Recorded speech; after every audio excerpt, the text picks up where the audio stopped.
Good evening, I'm Esther Guithi-Ewart in for Vincent Makori. This is Africa 54. Zambia is being heavily criticized by the United Nations for rejecting Zimbabwe opposition politician Tendai Biti's request for asylum on Wednesday. In a statement released on Thursday, the UN Refugee Agency said it is gravely concerned that a senior Zimbabwean politician was refused asylum and sent back to his own country, which would be a serious violation of international law. Biti's lawyer, Gilbert Piri, says Biti was handed over to Zimbabwean police Thursday, ignoring a court order to halt his deportation.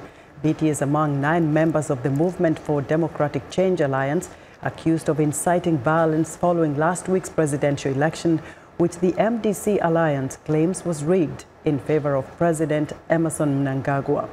The MDC Alliance is challenging the official election results, saying that its candidate Nelson Chamisa won 56% of the vote.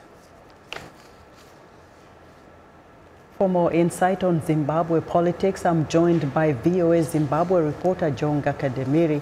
Jonga, welcome again to Africa 54. Thank you, Esther. Now, do we know of what the court charges were for Tendai Biti?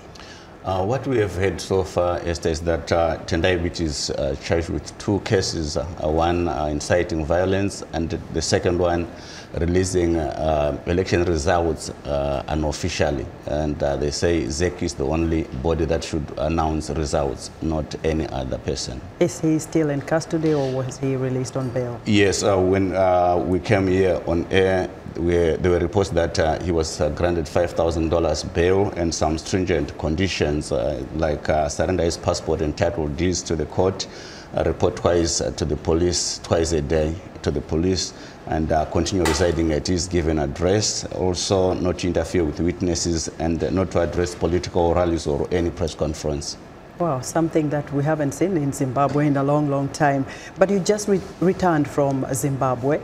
And is there general fear among the opposition politicians or even people in general of being arrested or even worse? That's true. That's one reason why Tendai Biti tried to flee to Zambia, because opposition members, there are reports that they are being visited at night at their homes and any given address by state security agents. And so there's fear among people and even general populace. They cannot discuss things openly as they used to do after the November coup.